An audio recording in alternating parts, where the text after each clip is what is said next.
We'll start with a very quick revision of angle of contact. तो angle of contact अगर पता होगा तो अगला टॉपिक समझ में आएगा। अगला टॉपिक हमने ऑलरेडी देखा था, shape of liquid meniscus. Liquid meniscus मतलब क्या, वो समझने के लिए you first have to understand what is angle of contact. तो हमने already in the last session हमने ऑलरेडी देखा है ये एंगल ऑफ कांटेक्ट मतलब क्या होता है, but once again we will revise. It is a very interesting thing और बहुत सिंपल भी है। तो एंगल ऑफ कांटेक्ट कब बनता है, पहले तो ये पता होना चाहिए, जब जब लिक्विड का सॉलिड के साथ कांटेक्ट होगा then a meniscus is formed. What do you mean by meniscus? Ideally हमारे पास एक ट्यूब है, remember we have a tube. जब हम इस ट्यूब में एक लिक्विड फिल करेंगे तो व्हाट डू वी एक्सपेक्ट? हमारा एक्सपेक्टेशन ये होता है जो फ्री सरफेस होगा लिक्विड का, in case of either kerosene और वाटर और in case of mercury, in both the cases हम एक्सपेक्ट ऐसा करते हैं जो फ्री सरफेस ऑफ लिक्विड है इट शुड बी फ्लैट। तो both in both cases our expectation is that we should obtain a flat free surface. But जहां जहां पे लिक्विड का कांटेक्ट होगा सॉलिड के साथ, कहां कहां पे होगा? अगर आप ट्यूब ले रहे हो तो ट्यूब में मतलब पूरे के पूरे सरकमफेरेंस पे लिक्विड का कांटेक्ट आएगा सॉलिड के साथ, और जहां जहां लिक्विड और सॉलिड का कांटेक्ट होगा वहां वहां पे meniscus is form. What do mean by meniscus? Meniscus मतलब curvature, a curve shape is form. यहाँ पे कर्व शेप बनेगा for liquids which wet solid, जैसे केरोसिन या water, you get a concave meniscus, right? You get a concave meniscus. in case of liquids like water and kerosene you get a concave meniscus। तो difference क्या है, difference बताता हूँ बाद में, but फिलहाल याद रखना कॉन्केव मेनिस्कस है। And for liquids like mercury which do not wet a solid, what you get is a convex meniscus। तो ये जो meniscus है ये concave या convex बनेगा depending on type of liquid, and well it also depends on solid also. तो solid कौन सा उस पर भी डिपेंड करता है। यहाँ पे मैं दोनों केसेस में ले रहा हूँ ग्लास। तो हम जब 135 डिग्री बोलते हैं मर्क्यूरी के लिए तो it is for mercury and glass. हम जब बोलते हैं for case of kerosene acute, it is for kerosene and glass. Good. तो याद रखना मेनिस्कस कब बनेगा, सबसे इंपॉर्टेंट चीज है बेसिक्स। एंगल ऑफ कांटेक्ट समझने से पहले मेनिस्कस कब बनेगा? सो whenever there is contact between liquid and solid surface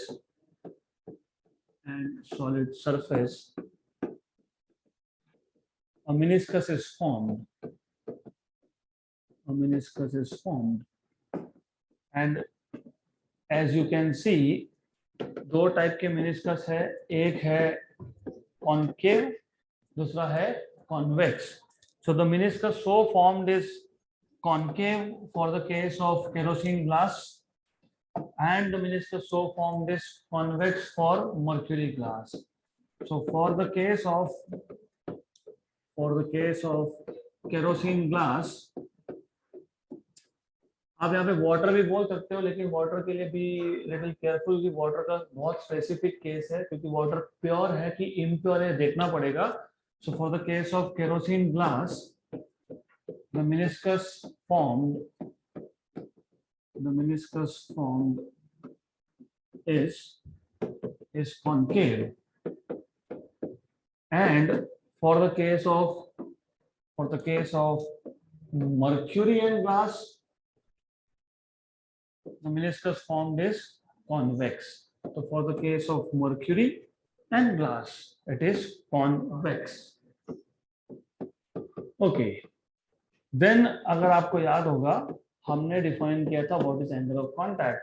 angle of contact अगर पता होगा तो ही अगला टॉपिक समझेगा। तो एंगल ऑफ कांटेक्ट डिफाइन करने के लिए व्हाट वी हैव डन, हमने सबसे पहले एक टेंजेंट ड्रॉ किया था।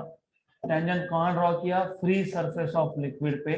कहाँ पे? Eight the point of contact between solid and liquid. तो जहां जहां पे सॉलिड और लिक्विड का कांटेक्ट हो रहा है यहाँ पे।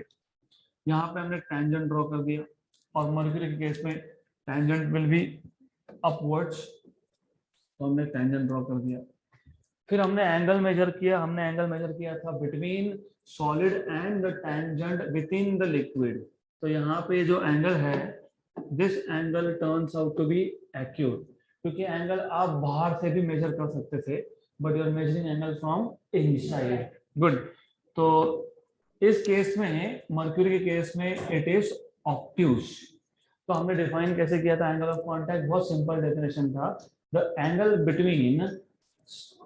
between solid surface and the tangent drawn at the free surface of liquid at the point of contact inside the liquid. The angle between solid surface, ये solid surface है, and the tangent, लेकिन tangent draw कहाँ किया? And the tangent drawn at the free surface of liquid, लेकिन कहाँ पे? At the point of contact measured inside the liquid is known as angle of contact. तो यहाँ पे एंगल ऑफ कांटेक्ट जो है, it is always measured inside the liquid. Good. तो हम डेफिनेशन लिखने नहीं वाले, क्योंकि हमने ऑलरेडी कल देखा था डेफिनेशन। द आइडिया इज, ये जो शेप बना है मिनिस्कस, इसको मिनिस्कस बोलते हो, इसको भी मिनिस्कस बोलते हो, इसको भी मिनिस्कस बोलते हो, जो शेप बना है, आपको अगर ये शेप एक्सप्लेन करना है तो you have to look into detail कि पॉइंट ऑफ कांटेक्ट पे क्या हो रहा है।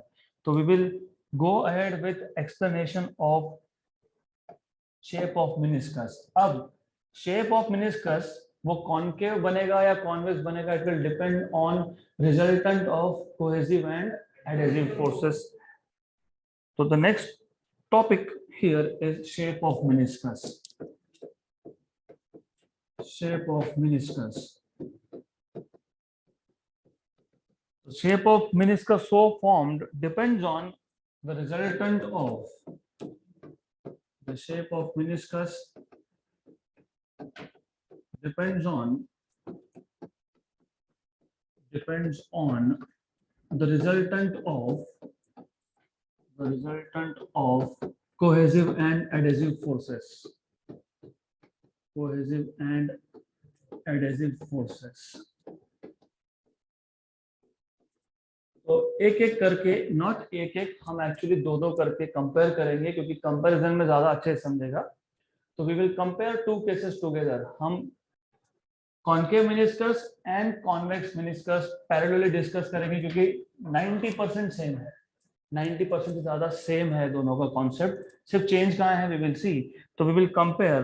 पहला केस है कॉनकेव मिनिस्कस का, और आपको ऑलरेडी पता है, जब मैं बोलता हूँ कॉनकेव मिनिस्कस, मतलब this is case of kerosene glass, और आपको पता होना चाहिए angle of contact is acute, तो theta is acute. Then second case है कॉन्वेक्स मिनिस्कस का। तो कॉन्वेक्स मिनिस्कस कब बनेगा? For the case of mercury glass, और इस केस में एंगल ऑफ कांटेक्ट होगा ऑब्ट्यूज। जितनी ज्यादा बार आप ये रिपीट करोगे उतना आपको अगला टॉपिक इजी जाएगा, क्योंकि हम फिलहाल थ्योरेटिकल पॉइंट ऑफ व्यू से देख रहे हैं, आगे जाके मैथमेटिकल इक्वेशन भी बनने वाला है।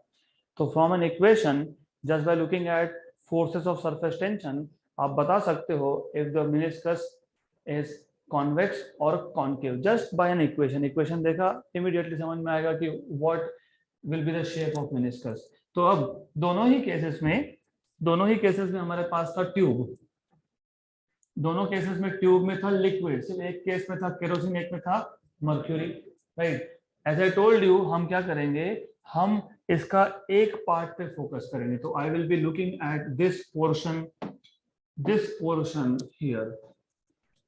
ऐसा इमेजिन कर लो कि हम इतने पार्ट को माइक्रोस्कोप से देख रहे हैं, this side also and here also. So we are looking through microscope, both of this. So what you will see, आपको यहाँ पे क्या दिखने वाला है? सबसे पहले तो आपको एक solid surface दिखेगा, तो you will have a solid surface, यहाँ पे solid, यहाँ पे भी solid. Then in case of kerosene, you have, what you have is concave. एक बात याद रखना, remember, हमको explain करना है, कि कॉन्केव क्यों आया, लेकिन वो पहले से अज्यूम करके चलना पड़ेगा कि कॉन्केव है, and then you explain, right. तो एक काम करेंगे, पैरेलली बाद में ऐसा एक फ्लैट सरफेस भी ड्रॉ कर दूंगा just to make you understand. Then इस केस में, मर्क्यूरी के केस में, यू हैव कॉन्वेक्स, ऐसा सरफेस मिलेगा। गुड। अब दोनों ही केसेस में करना क्या है, हमको एक एक मॉलिक्यूल कंसीडर करना है right at the point of contact, या तो वेरी नियर। दो कंडीशन है, take one molecule, let us call this molecule as A, which is at the point of contact of liquid and solid। यहाँ पे भी एक मॉलिक्यूल लेंगे A, which is right at the point of contact, right? Contact किसका, liquid and solid। Then if you remember, याद होना चाहिए, sphere of influence। तो A का जो sphere of influence है दोनों केसेस में, in both the cases what do you see, sphere of influence का half part is in solid, यहाँ पे भी half part is in solid। In case of concave meniscus, more than 1/4, less than half, but more than 1/4 is in air, and a very small fraction is in liquid। यहाँ पे in this case half part is in solid, more than 1/4 and less than half is in liquid, and a very small part is in air। तो इन total 3 forces act होंगे, 2 होंगे adhesive, 1 होगा cohesive. अब इस case में, concave meniscus के case में, adhesive force between liquid and solid ये सबसे ज्यादा होता है, and it goes inside solid, क्योंकि वो एडहेसिव फोर्स है तो इनसाइड सॉलिड ही होगा। इसको मैं बोल दूंगा AP। इन दिस केस यहाँ पे भी एडहेसिव फोर्स है, इट इज इनसाइड सॉलिड, इसको भी नाम दे देंगे AP, राइट। अब पहले समझ ले रहे हैं, बाद में क्विक नोट्स बना लेंगे, लिखना सेम ही है, सेम स्टोरी चलता रहेगा यहाँ पे। तो बोलना है देयर आर 3 फोर्सेस एक्टिंग, उसमें से एक फोर्स कौन सा है दोनों केसेस में, adhesive force between liquid and solid which is given by AP bar, दोनों केस में। फिर आप बोलोगे there is another adhesive force between liquid and air, but that can be neglected, क्योंकि एयर का डेंसिटी क्या है, कम है, तो निग्लेक्ट कर दो, तो दैट कैन बी निग्लेक्टेड।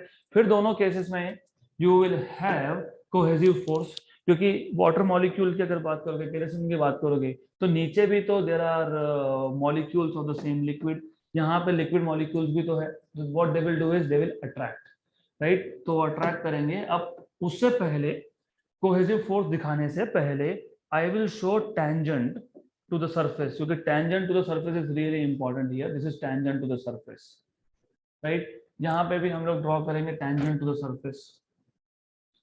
क्यों? क्योंकि tangent to the surface always gives direction of surface tension. तो सरफेस टेंशन का डायरेक्शन क्या होता है, tangent to the surface, it is always tangent to the surface at the point of contact, right। ये आ गया आपके पास direction of surface tension. Then इसके बाद कौन सा फोर्स रह गया, कोहेसिव फोर्स।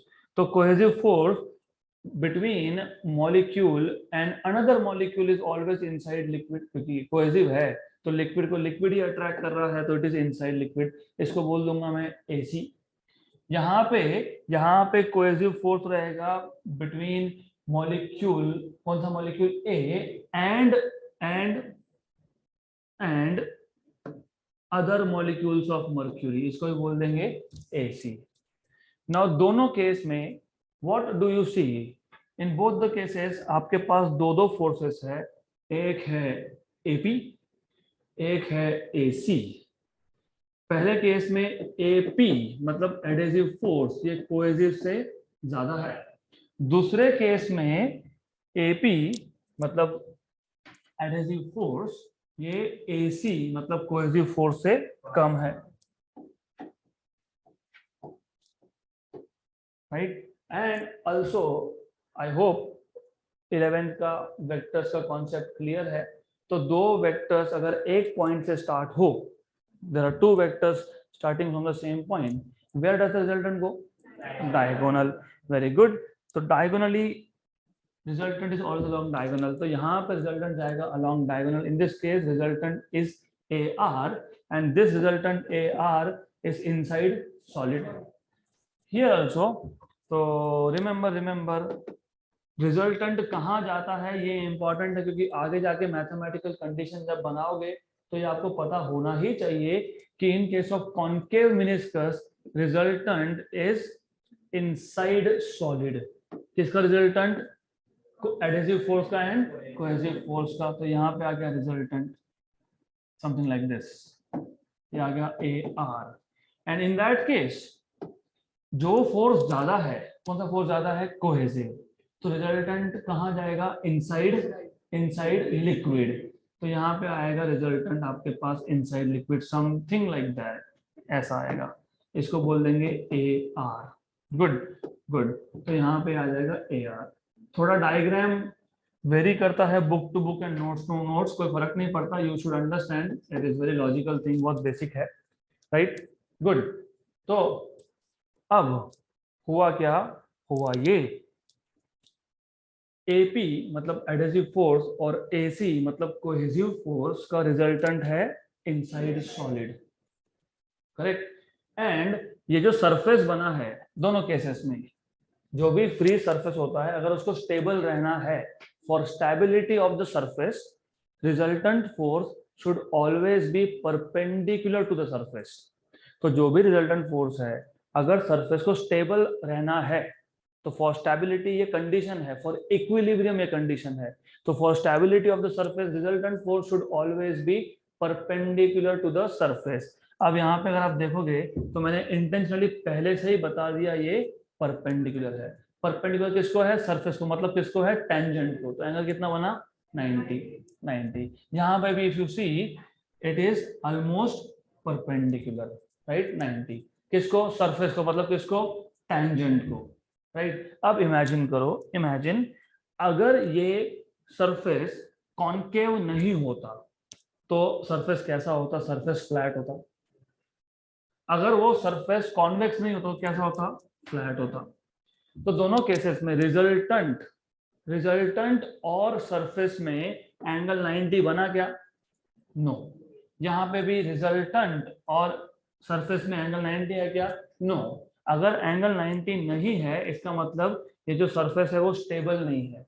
तो for stability you should always have, तो अगर सरफेस फ्लैट होता तो रिजल्टेंट में और सरफेस में एंगल 90 नहीं बनता, लेकिन 90 बनाना है, 90 होना ही चाहिए. तो जो सरफेस का मॉलिक्यूल था कहाँ पे? Eight the point of contact. पहले कहाँ था? वो नीचे था, क्योंकि सरफेस कैसा है? आई विल शो यू अगेन. ये सरफेस का हॉरिजॉन्टल लेवल है, रिमेंबर ये सरफेस का हॉरिजॉन्टल लेवल है. तो पहले वो मॉलिक्यूल कहाँ था? मॉलिक्यूल यहाँ था. तो रिजल्टेंट ए आर ये और surface they are not at 90 degree to each other.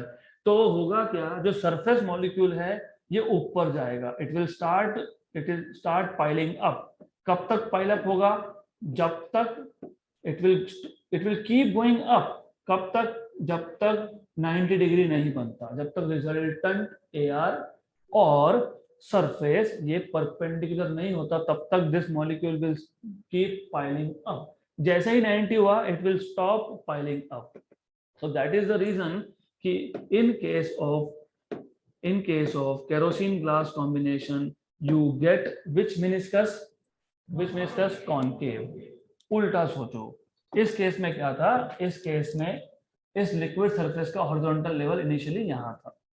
तो इसका मतलब मर्क्यूरी का जो मॉलिक्यूल था इनिशियली कौन सा मॉलिक्यूल? जो सरफेस के कांटेक्ट में है वो कहाँ था? वो बेसिकली ऊपर था. तो जब तक वो ऊपर है तो resultant force, where is resultant force? Resultant force कहाँ है? ये लेवल याद रखना. रिजल्टेंट फोर्स कहाँ है? यहाँ पे. ये रिजल्टेंट दिख रहा है नीचे. रिजल्टेंट है क्या 90 डिग्री एंगल? नहीं. तो 90 डिग्री अगर एंगल होना है तो कंडीशन क्या है? 90 डिग्री एंगल कब होगा? It has to go down. इसको बोलते हैं it has to creep down. ये तब तक नीचे जाएगा जब तक resultant force A R and tangent या फिर free surface of liquid they are not perpendicular to each other, तब तक it will keep coming down, इसको बोलते हैं क्रीपिंग डाउन, राइट। तो both in both the cases the condition is same. क्या condition है? रिजल्टेंट। रिजल्टेंट क्या होना चाहिए? परपेंडिकुलर। किसको? फ्री सरफेस को, या फिर किसको? टेंजेंट को, या फिर किसको? सरफेस टेंशन की डायरेक्शन को। Remember surface tension is a vector quantity. क्यों? How do define surface tension? Force upon length. Force क्या होता है? वेक्टर। तो सरफेस टेंशन क्या हो गया? वेक्टर। गुड। तो what is direction of surface tension? Always along tangent. तो क्लियर है यहाँ तक? तो while explaining we will not put a lot of theory here, बहुत सिंपल है। तो दोनों केसेस में आपने क्या किया? आपने एक फ्लूइड लिया, राइट। उस फ्लूइड का कांटेक्ट है कहाँ पे? सॉलिड के साथ, राइट। और उसने आपने पॉइंट ऑफ कांटेक्ट पे क्या ले लिया? एक मॉलिक्यूल। तो मैं ज्यादा डिटेल में जाऊंगा नहीं, we will just note down important point, क्योंकि you just have to understand कि एग्जाम में लिखना कैसे है। तो फर्स्ट ऑफ ऑल हमने कंसिडर किया एक मॉलिक्यूल। Consider a molecule A of the liquid at the point of contact with the solid or very near to the point of contact. So at the point of contact with the solid, यहाँ पे liquid कौन सा था? Kerosene. वहां पे liquid कौन सा है? मर्क्यूरी। तो मैंने जानबूझ के लिक्विड लिखा है because I am lazy, I don't want to write again. तो आप कर लेना, उसको केरोसिन बोलना, उसको मर्क्यूरी बोल देना। उसके बाद इसका स्फीयर ऑफ इन्फ्लुएंस का हाफ पार्ट कहां पे है? Inside solid. So half part of sphere of influence, half part of sphere of influence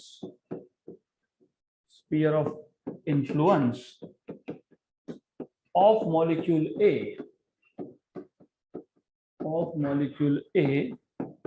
is inside solid, और वहां पे क्या है? Same story.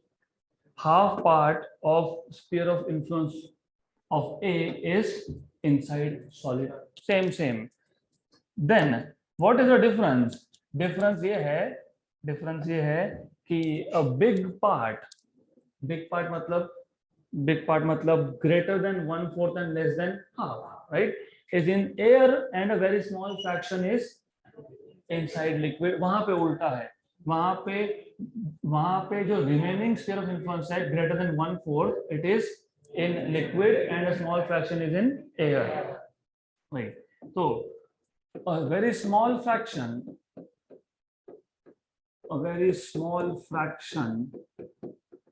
of sphere of influence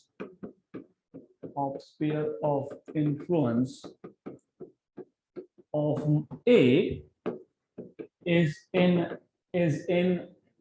in liquid and the remaining part is in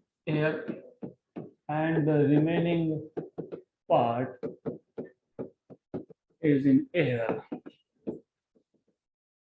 and on that side a very small fraction of sphere of influence is in air. तो यहां से इसको हटाओ, इसको वहां लिखो, and the remaining part is in liquid. So this is how you basically can write. Simple. अब दोनों ही केसेस में कितने फोर्सेस थे? तीन, दो एडहेसिव, एक कोहेसिव, और उसमें से एक एडहेसिव दोनों जगह पे आप निग्लेक्ट कर सकते हो, राइट। तो forces acting on molecule at A are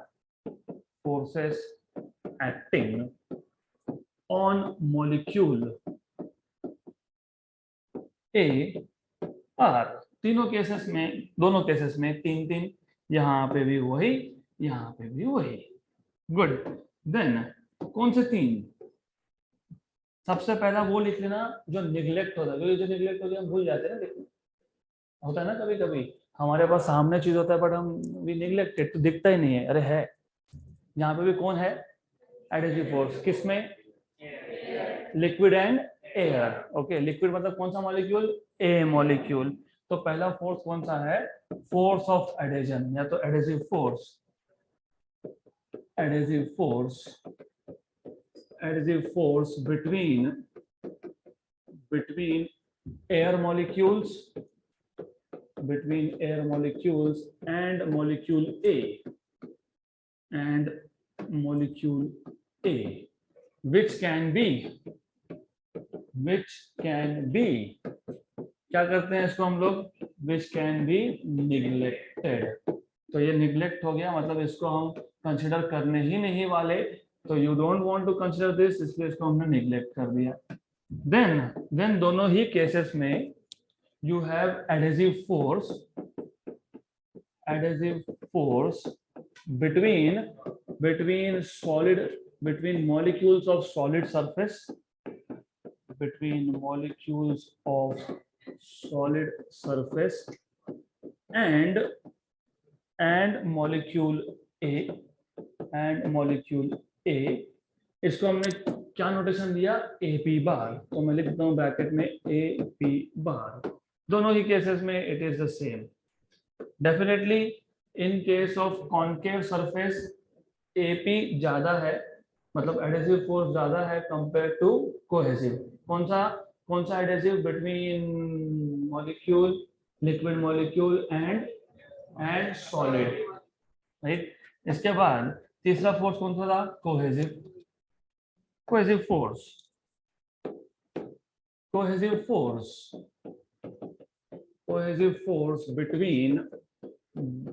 between molecule A and other liquid molecules, between molecule A and other liquid molecules। इसको क्या नाम दिया हमने, AC बार, राइट। तो सेम इज हियर, तो यहाँ पे सेम है, good.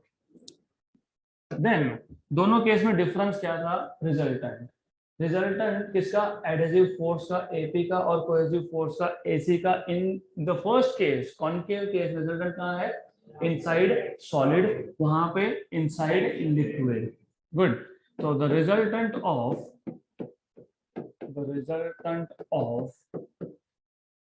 adhesive force AP bar and cohesive force AC bar is inside पहले केस में इनसाइड सॉलिड, दूसरे केस में inside liquid, is inside solid और यहाँ पे आएगा inside liquid, correct, good. Diagram हमने ऑलरेडी ड्रॉ करके रखी है, तो we have already drawn diagram of vectors and the resultant also. Then अब होना क्या चाहिए, होना ये चाहिए फॉर स्टेबिलिटी, किसका स्टेबिलिटी, किसका, फ्री सरफेस का, किसका फ्री सरफेस, लिक्विड का। So for stability of free surface of liquid, resultant force, resultant को क्या नाम दिया आपने, AR, रिजल्टेंट AR, दोनों केसेस में resultant AR, right. It should be perpendicular, किसको, perpendicular to the free surface. Tangent भी बोल सकते हो, फ्री सरफेस भी बोल सकते हो, सरफेस टेंशन भी बोल सकते हो, तो it is okay if you right any of this words. So for stability of free surface, the resultant force AR bar must be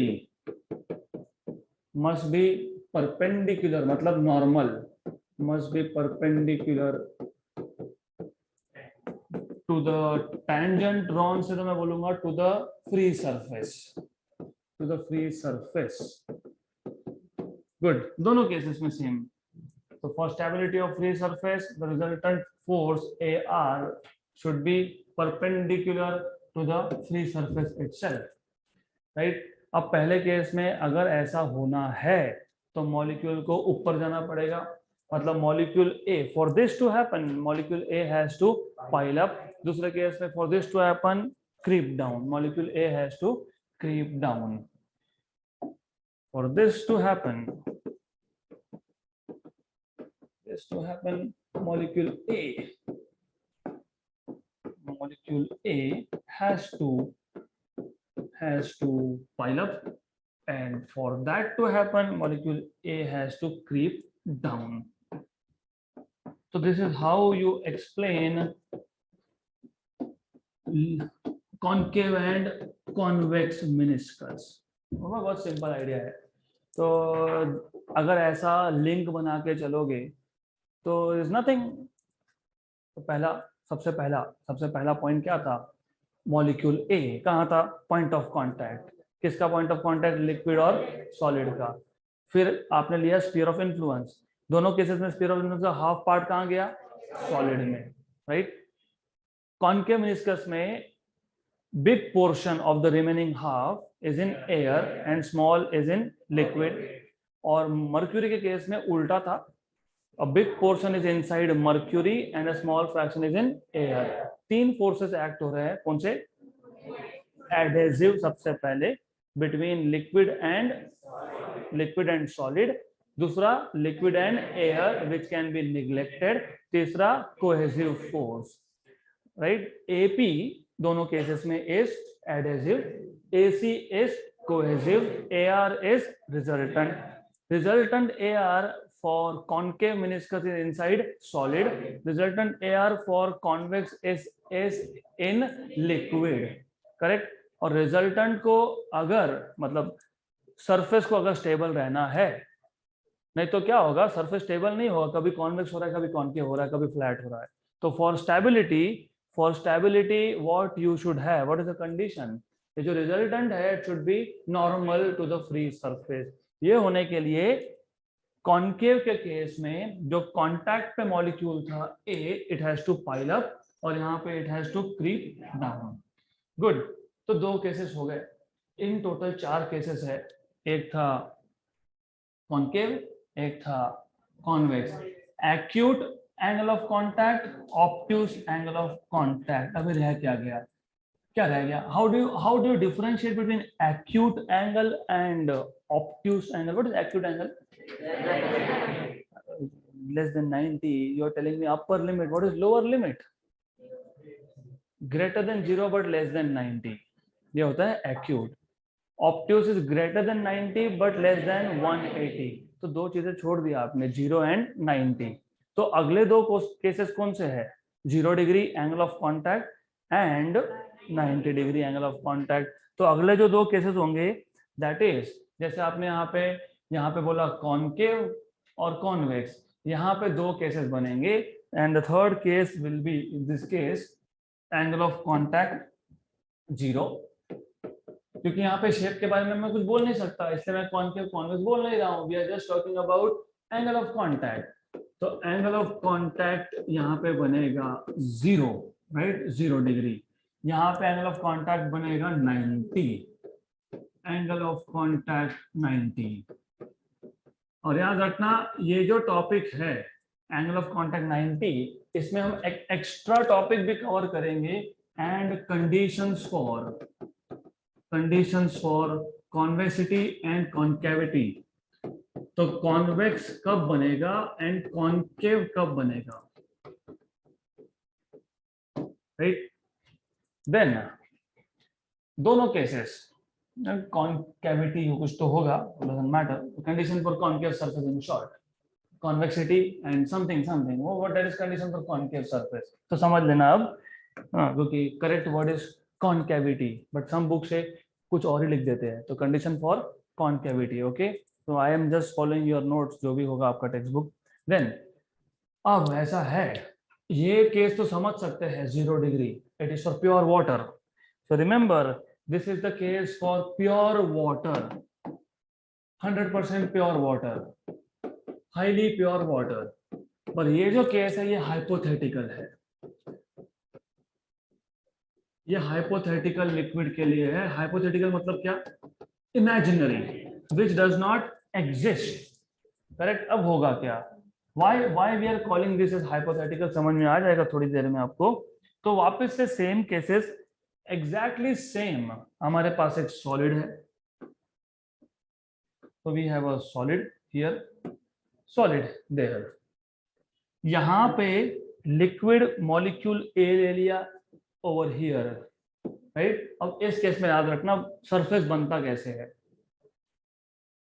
ऐसा आता है, करके देखो घर पे जाके। तो टेक वाटर, राइट, पानी का ग्लास लो, उसको उल्टा करो, थोड़ा सा बाहर निकाल दो, फिर वापस रख दो, तो आपको दिखेगा वाटर लेवल से कांटेक्ट पॉइंट्स पे बाकी सरफेस फ्लैट है, लेकिन जहां जहां पे वाटर का कांटेक्ट हुआ वहां वहां वाटर मॉलिक्यूल्स बहुत ऊपर तक स्टिक रहते हैं, राइट। They don't come. ये तो वाटर बॉटल देखो, मैंने तो आई थॉट मैं कम से कम 20 मिनट पहले मैंने पानी पिया था, अभी भी if you see there are some water molecules stuck, right. और अगर आप माइक्रोस्कोप से देखोगे तो definitely you will see something like this, मतलब यहाँ पे it is slope is very high, right.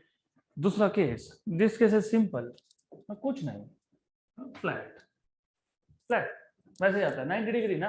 Angle कहाँ से मेजर करते हो, एंगल ऑफ कांटेक्ट कहाँ से मेजर करते हो, जहां जहां पे लिक्विड और सॉलिड का कांटेक्ट हुआ। Wait wait wait, don't get confuse. यहाँ ए पॉइंट पे सॉलिड और लिक्विड का कांटेक्ट हुआ, उस पॉइंट ऑफ कांटेक्ट पे क्या ड्रॉ करते हो, टेंजेंट। तो यहाँ पे क्या ड्रॉ करोगे, टेंजेंट। पिछले केस में भी वही किया था, यू सी टेंजेंट ही तो ड्रॉ किया था, क्या किया था, टेंजेंट ड्रॉ नहीं किया था क्या हमने, करेक्ट। फिर एंगल कहां से मेजर किया, सॉलिड और टेंजेंट, इनसाइड लिक्विड आया था कि नहीं ये एक्यूट, यस। यहाँ पे एक्यूट आया था, ऑप्टिक्स आया था कि नहीं, यस। तो हमेशा याद रखो, क्योंकि बुक्स में ये इतना डिटेल नहीं दिया है तो कंफ्यूजन के हाई चांसेस है, याद रखना जहां जहां पे कांटेक्ट हुआ वहां पे टेंजेंट ड्रॉ कर दो। अरे यहाँ पे कहाँ टेंजेंट है, टेंजेंट तो इधर ही जाएगा, राइट। एंगल कहां से कहां मेजर किया था, कहां से कहां मेजर किया था, सॉलिड सरफेस से। यहाँ तो टेंजेंट ही अलोंग सॉलिड है, तो एंगल कितना बना, 0 डिग्री। यहाँ पे सॉलिड और टेंजेंट में कितना एंगल है, तो 90 degree. This is how you think of the cases, तो ये याद रखना ऐसा होता है। देन अब बाकी स्टोरी सेम, राइट, बाकी का सब पिक्चर सेम ही है। क्या है वही, क्या, मॉलिक्यूल ए, मॉलिक्यूल ए का क्या, स्फीयर ऑफ इन्फ्लुएंस। उस स्फीयर ऑफ इन्फ्लुएंस का हाफ पार्ट किधर, हाँ, इनसाइड द सॉलिड। तो ये स्फीयर ऑफ इन्फ्लुएंस का half part is inside solid, बाकी का around 50% part is in air. तो यहाँ पे लिक्विड में स्फीयर ऑफ इन्फ्लुएंस का part is almost not there. तो यहाँ पे कौन सा केस है, प्योर वाटर का। प्योर वाटर के केस में what do you C, you see कि हाफ पार्ट तो सॉलिड में है ही, लेकिन अराउंड हाफ पार्ट एयर में है, और negligible part sphere of influence का किस में है, वाटर में। तो कौन कौन से फोर्सेस एक्ट होंगे, number one adhesive force between liquid molecule and air which can be neglected. Number two, adhesive force between liquid molecule A and solid AB. Number three, cohesive force but can be neglected. क्यों, क्योंकि sphere of influence का part बहुत ही कम है, मतलब इस ए molecule के sphere of influence में बहुत कम अदर मॉलिक्यूल्स है ऑफ द लिक्विड, ना के बराबर, ऑलमोस्ट नो। तो जब ऑलमोस्ट नो तो फोर्स इज ऑलमोस्ट नो, तो कोहेसिव फोर्स है क्या यहाँ पे, नहीं, विच कैन बी निग्लेक्टेड। अब जब एक ही फोर्स है तो एक फोर्स का रिजल्टेंट कहाँ जाता है, उसी डायरेक्शन में जाता है। तो यहाँ पे resultant is along adhesive force, तो यहाँ पे एडहेसिव फोर्स ही रिजल्टेंट है। And there in this case this is really interesting, यहाँ पे adhesive force between liquid molecule A and solid is along AP which is inside solid. Then half का half मतलब 1/4 part of sphere of influence is in air. So adhesive force between A molecule and air molecules can be neglected. अब half का half मतलब 1/4 is in liquid. तो इस case में याद रखना जब 1/4 स्फीयर ऑफ इन्फ्लुएंस का 1/4 पार्ट लिक्विड में हो तो exact angle between cohesive force and the solid surface is 45 degrees, right. तो when you have exactly 1/4 part of sphere of influence inside a liquid, then what you will get is cohesive force is at 45 degree with solid surface. अब कभी कभी confuse होता है solid की liquid एक ही बात है, यहाँ ये 45 हो तो ये 45 ही तो बनने वाला है, तो कोई टेंशन लेना नहीं, जो याद है लिख देना, हाँ सॉलिड तो सॉलिड, लिक्विड तो liquid, but it is 45. Then do you remember where will resultant go? Resultant कहाँ जाएगा? रिजल्टेंट जाएगा यहाँ पे. तो resultant force AR in this case is along the surface. किसका सरफेस? Solid surface. रिजल्टेंट अब देखो 90 डिग्री आया क्या AR? Look AR is 90. Yes, even in this case look AR is 90, है ना? ये यहाँ पे टेंजेंट था कि नहीं?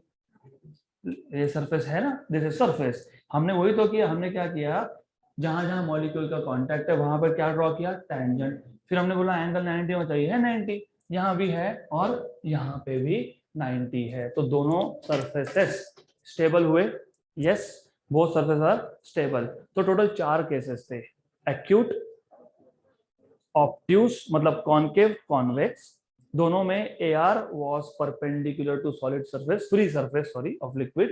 Then you have angle of contact 0. This is a case for pure water. Good, pure water. उसमें भी क्या हुआ? 90 degree. Resultant and free surface of liquid they are at 90 degree. यहाँ पे only force acting is AP, adhesive force. There is no cohesive force. यहाँ पे cohesive force is at 45 degree with respect to solid surface. Correct. यहाँ पे AP और AC का resultant कहाँ है? along the solid, ये याद रखना. तो लिक्विड सरफेस में और रिजल्टेंट में कितना एंगल बना? 90 डिग्री. तो in these two cases again the surfaces are stable. Good. तो हम ज्यादा लिखने का काम करेंगे नहीं, because we have already know कि कैसा लिखना है इसको. सिर्फ यहाँ पे ये जो केस है, ये कौन सा केस है? हाइपोथेटिकल, मतलब इमेजिनरी केस.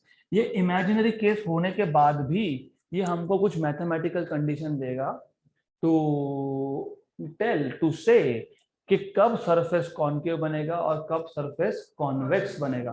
तो यू नीड टू पे प्रॉपर अटेंशन हियर. अब ऐसा है, यहाँ पे कौन कौन से फोर्सेस है पहले देख लो. तो हमारे पास कौन कौन से फोर्सेस थे? AP, this is AP force. और कौन सा फोर्स था? AC. तो here you have AC force. इन दोनों का रिजल्टेंट कहाँ था? यहाँ पे, which is AR. Remember this is really important. ये थोड़ा सा इस पे ज्यादा ध्यान देना.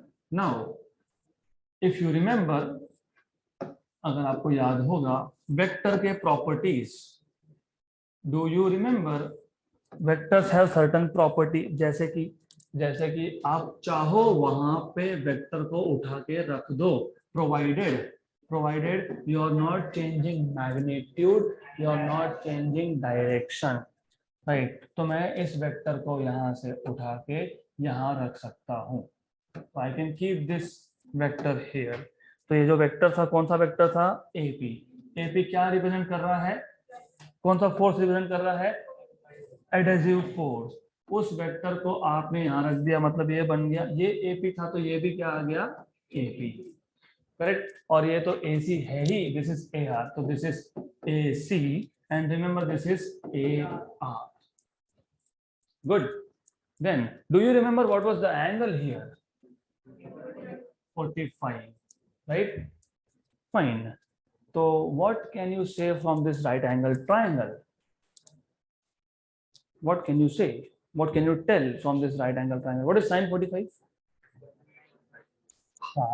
Sine 45 is 1 by root 2. I agree. But what is sine 45? AP upon AC. अब क्वेश्चन ये आता है कि why are we taking sine? Why are we not taking cos? Just a minute. एक चीज अच्छे से समझ लो. Surface concave, convex, 0 degree angle of contact या 90, मतलब चारों केसेस में रिजल्टेंट कौन डिसाइड कर रहा था? कौन? AP और AC. तो all the 4 cases Who was deciding resultant? Cohesive force and adhesive force. Cohesive force was AC, adhesive force was AP. तो हमें जो भी कंडीशन चाहिए वो चाहिए in terms of AP and AC. अगर मैं ले लेता cos तो क्या आता? AR upon AC. अबे AR तो रिजल्टेंट है, वो तो पता ही नहीं ना, उसी का तो कंडीशन देख रहे हैं हम लोग, राइट? तो you have to take sine. तो sine is opposite upon hypotenuse. Now this, what is sin 45? 1 by root 2. So AP upon AC is 1 by root 2, which means AP equal to AC by root 2. ये condition आपको कब मिला? जब surface क्या था? Flat.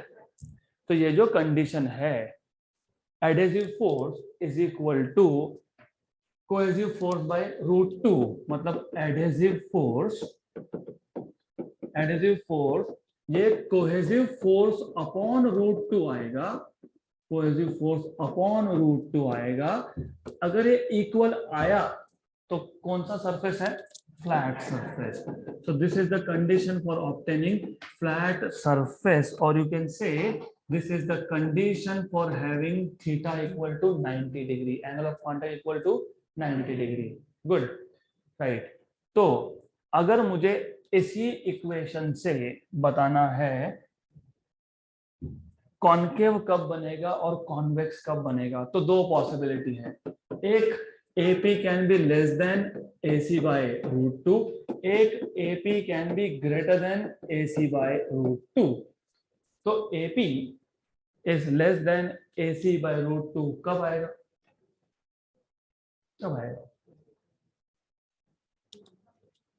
Look at these two diagrams. AP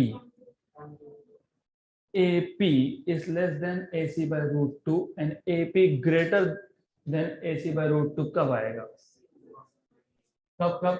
convex. और less than कब आएगा? कॉन्केव.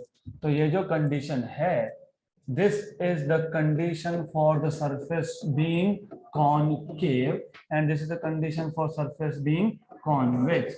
इसलिए इसको बोला था condition of convexity and concavity, right? तो कौन सा condition है? AP. What is AP? Adhesive force. अगर adhesive force cohesive by root 2 से कम आया तो surface will be concave. अगर adhesive force ये कोहेसिव बाय रूट 2 से ज्यादा आता है तो द सरफेस इज कॉन्वेक्स. इसका मतलब एंगल ऑफ कांटेक्ट क्या होगा? एक्यूट. और यहाँ पे क्या होगा? Obtuse, right? और अगर इक्वल टू आ गया तो क्या होगा? 90 डिग्री. तो ये तीन conditions they are really really important. तो कभी कभी क्वेश्चंस में अगर आपको इनडायरेक्टली पूछा है, ऐसा बोल सकते हैं ना, ऐसा बोल सकते हैं, for a given liquid the adhesive force between liquid and solid surface is equal to cohesive force by root 2 is equal to, right? Then what is the angle of contact? If adhesive force is less than, उल्टा भी बोल सकते हैं, ऐसा भी बोल सकते हैं, cohesive force is greater than root 2 times of adhesive force, तो कौन सा कंडीशन? कॉनकेव. मतलब angle of contact is acute. और लास्ट केस में angle of contact is obtuse. तो इज दिस क्लियर? चारों टॉपिक. तो हमारे पास चार केसेस थे, concave, convex, 0 degree, angle of contact 90. तीन प्रैक्टिकल केसेस है, रियल केसेस है. एक में है आपके पास केरोसिन ग्लास, दूसरे में है मर्क्यूरी ग्लास, तीसरे में है वाटर ग्लास, चौथे में है हाइपोथेटिकल लिक्विड एंड ग्लास. चौथा केस सबसे हाइपोथेटिकल मतलब इमेजिनरी है, लेकिन सबसे इंपॉर्टेंट है क्योंकि वो आपको कंडीशन बता रहा है कि कब सरफेस कॉन्केव होगा, कब सरफेस कॉन्वेक्स होगा और कब सरफेस फ्लैट होगा. Is this clear? Good. So if this is clear, then we can move to the next topic, which is shape of a liquid drop, right? अब what do you mean by shape of liquid drop? तो shape of liquid drop मतलब हम let us take an example. Example से ज्यादा अच्छे से समझेगा आपको. Imagine हमारे पास ये एक solid surface है, मतलब टेबल है. अब इस टेबल के ऊपर I will put some liquid.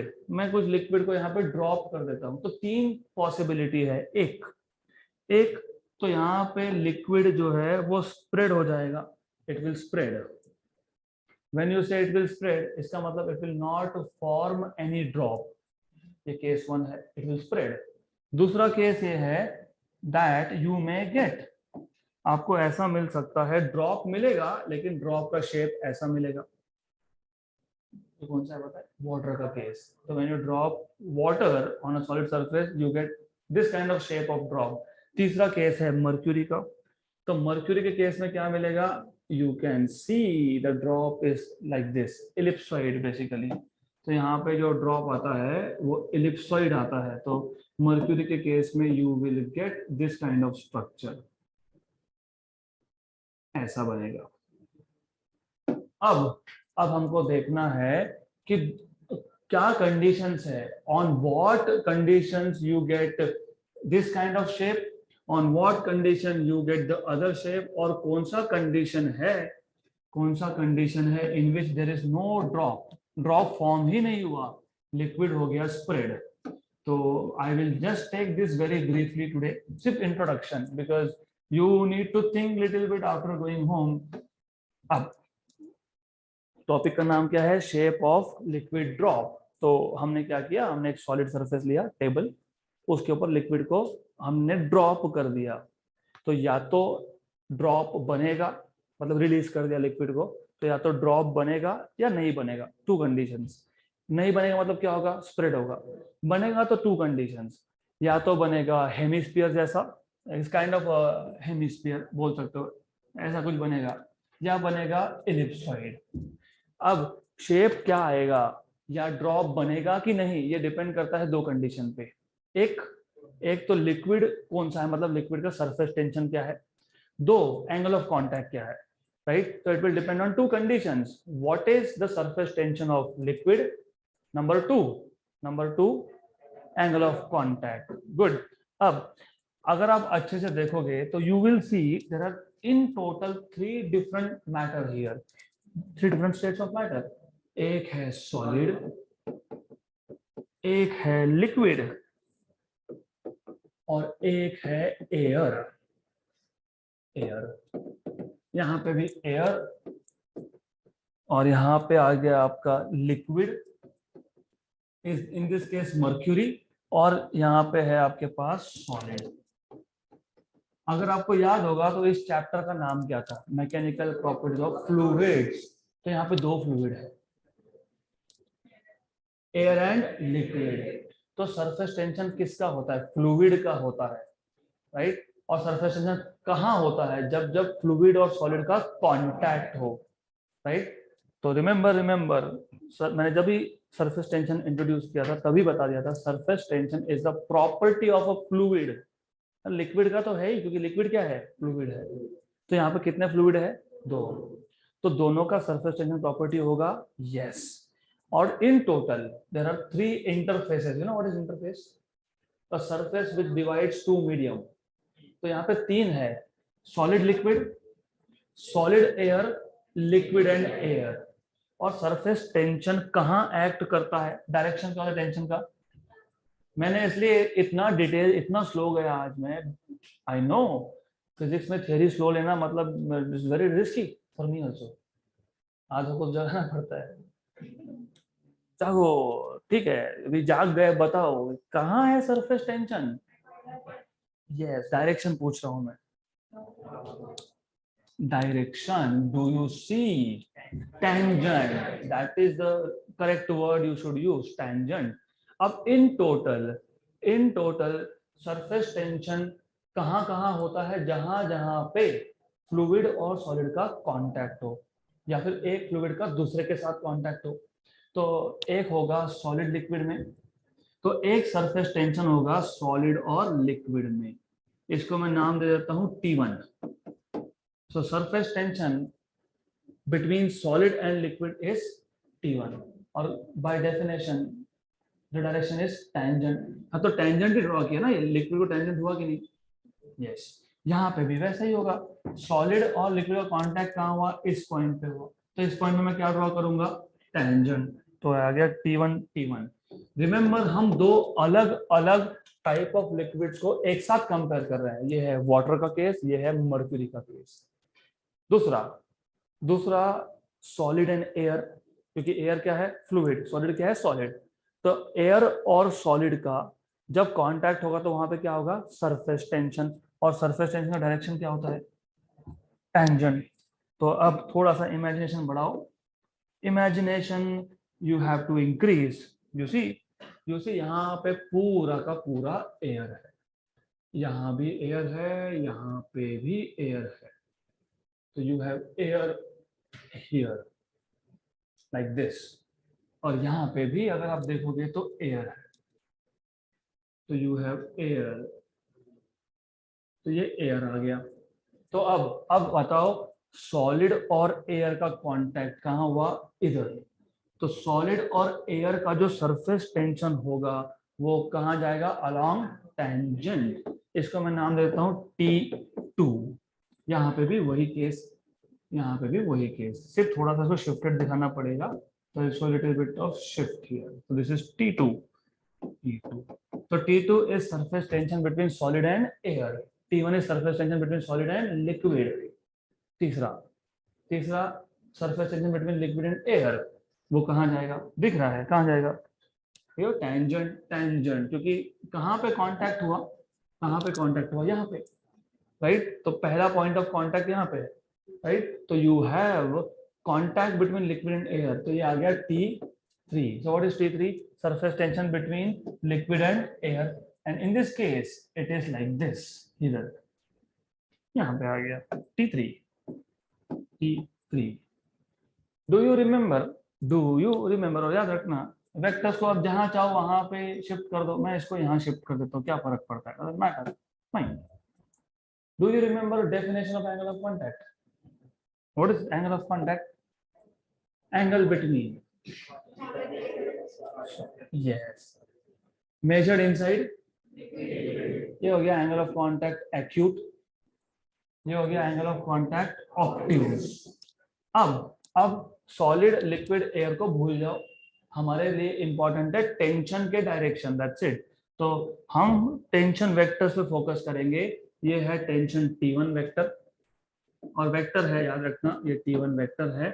Then you have T2, then you have T2 over here, T2, और ये दोनों T1 एंड T2 दोनों ही केसेस में सेम है। तो you have the same thing here and you have the same thing there, सिर्फ difference है तो T3 में।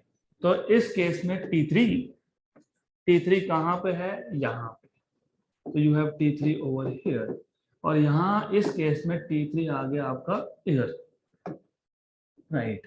और यहाँ पे ये एंगल ऑफ कांटेक्ट था ऑब्ट्यूज, ये एंगल ऑफ कांटेक्ट था एक्यूट।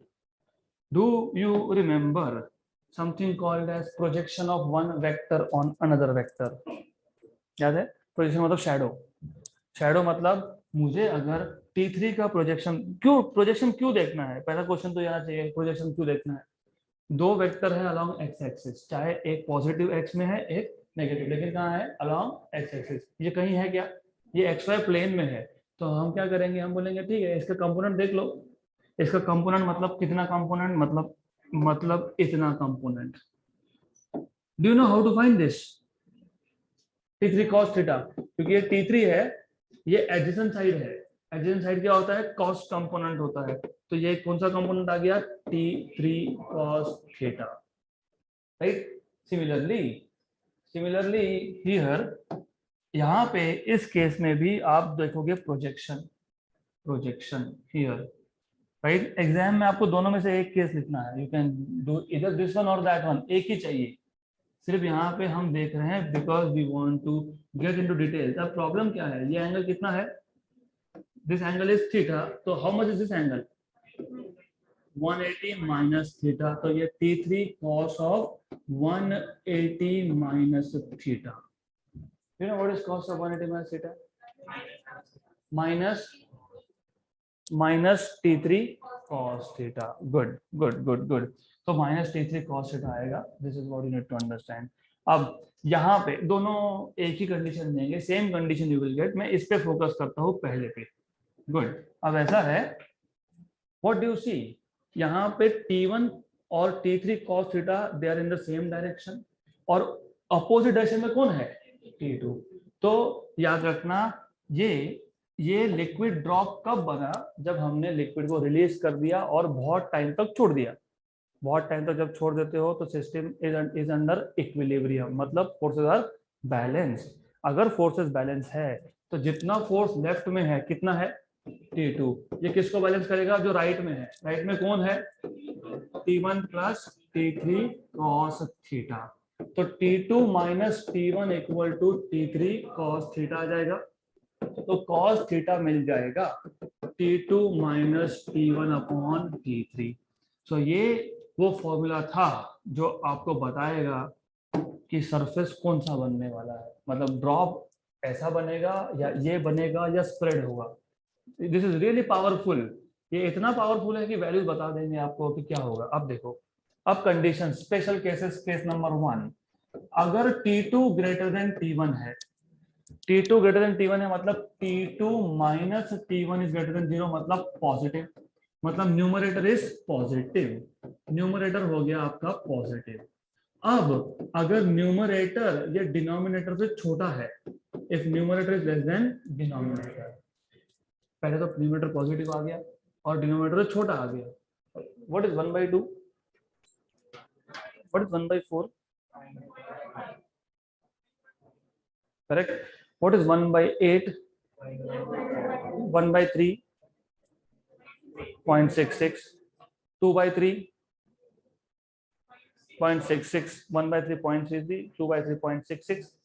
इन शॉर्ट बोलने का मतलब क्या है, जब न्यूमरेटर पॉजिटिव हो और डिनोमिनेटर से छोटा हो तो नंबर हमेशा 0 और 1 के बीच में आता है। That is the point you need to understand. और ये नंबर क्या देगा, ये नंबर क्या देगा हमको, cos थीटा। और न्यूमरेटर क्या था, T2 minus T1। T2 minus T1 is less then T3, मतलब cos थीटा की वैल्यू ये 1 से कम आएगा और 0 से ज्यादा आएगा। अगर आपका मैथ्स मतलब ट्रिग्नोमेट्री स्ट्रांग है तो आपको पता है cos की वैल्यू 0 और 1 के बीच में पॉजिटिव कब होती है, for which angles, acute angles. So cos की value, what is cos 0, what is cos of 30, √3/2, what is cos of 45, √3/2 को 0.86 बोलते हो, √1/√2 को 0.7 बोलते हो। what is cos of 60, half. what is cos of 90, positive आया सब केसेस में, लेस देन 1 आया, यस करेक्ट। अब 90 के ऊपर गए, what is cos of 120, cos of 120 is cos of 90 plus 30, cos of 90 plus 30, you are in the second quadrant, और 90 plus 30 is sin 30 but with minus sign, क्योंकि original function कौन सा था, cos का। ओरिजिनल फंक्शन सेकंड क्वाड्रेंट में क्या है, negative. Good, तो क्या आएगा उस केस में, नेगेटिव। मतलब 90 के ऊपर 180 से नीचे cos की वैल्यू क्या आती है, नेगेटिव। नेगेटिव मतलब 0 से कम और -0 एंड -1 के बीच में। यहाँ पे 0 और +1 के बीच में आया, मतलब क्या है, एक्यूट एंगल। और अगर एंगल एक्यूट होगा तो शेप क्या बनेगा, राइट। तो only by formula you can से, ये कंडीशन तो ये शेप, वो कंडीशन, और शेप की बात ही नहीं है, you can tell which type of fluid liquid is this, kerosene, this is kerosene. और उससे भी ज्यादा सॉलिड कौन है, ग्लास। तो you can just say theta acute, मतलब लिक्विड होना चाहिए केरोसिन या वाटर, और सॉलिड होना चाहिए ग्लास।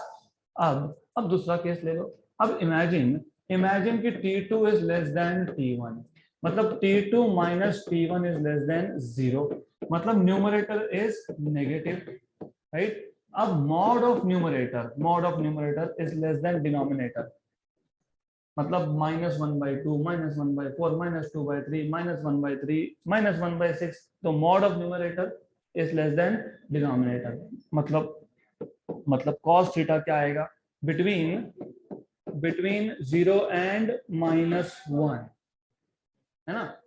न्यूमरेटर क्या है, नेगेटिव, लेकिन न्यूमरेटर डिनोमिनेटर से क्या है, कम। जैसे -1, माइनस मतलब न्यूमरेटर नेगेटिव 1 और नीचे था 2, तो 1 तो 2 से छोटा ही होता है ना, हाँ, तो this is what I am saying. तो इस केस में कॉस क्या आया बिटवीन 0 एंड 1, 0 एंड -1। तो 0 एंड -1 मतलब एंगल कितना होगा, ऑब्ट्यूज, क्योंकि कॉस की वैल्यू 0 से कम और -1 से ज्यादा मतलब नेगेटिव वैल्यू ऑब्ट्यूज के लिए ही होता है। केस नंबर 3, केस नंबर 3 ये तो सिंपल है। If T2 minus T1 is equal to T3, मतलब न्यूमरेटर इक्वल टू डिनोमिनेटर, तो क्या है 1, कॉस की वैल्यू 1 कब होती है, 190 पे होती है, 0 पे होती है। तो कौन सा केस है, pure water, angle of contact is 0। Last case देखते हैं, लास्ट केस। तो लास्ट केस इज दिस। अब imagine mod of T2 minus T1। Mod क्यों ले रहा हूं, क्योंकि हो सकता है T2 लेस देन T1 हो सकता है T2 ग्रेटर देन T1 हो। तो जो भी हो, पॉजिटिव हो या नेगेटिव हो, ये ग्रेटर देन डिनोमिनेटर है, न्यूमरेटर ग्रेटर देन डिनोमिनेटर। मतलब ऊपर हो गया एग्जाम्पल 2, नीचे हो गया 1। कॉस की वैल्यू कभी 1 से ज्यादा हुई है क्या, नहीं। तो ये केस जो है it is impractical, impossible case, ऐसा हो ही नहीं सकता। इसका मतलब ड्रॉप बनेगा ही नहीं, liquid will spread. Clear, right. तो ये टॉपिक हम नेक्स्ट लेक्चर में वापस एक बार कवर करेंगे। Okay, so before we start a small correction, एक छोटा सा करेक्शन है विच इज, अभी हमने यहाँ पे लिखा था condition for convex and concave, तो मैंने गलती से इसको उल्टा लिख दिया। व्हेन AP मतलब additive force is less then cohesive force bye √2, ये कंडीशन होता है कॉन्वेक्स का, और मतलब ऑब्ट्यूस एंगल का, and AP greater than AC by √2 मतलब adhesive force if it is greater than cohesive force upon √2, ये कंडीशन होता है कॉन्वेक्स सरफेस का, राइट। तो these are the two condition that you get। तो एक छोटा सा करेक्शन है, just while writing down मैंने उल्टा लिख दिया था, तो just make a small correction here, that's it for today।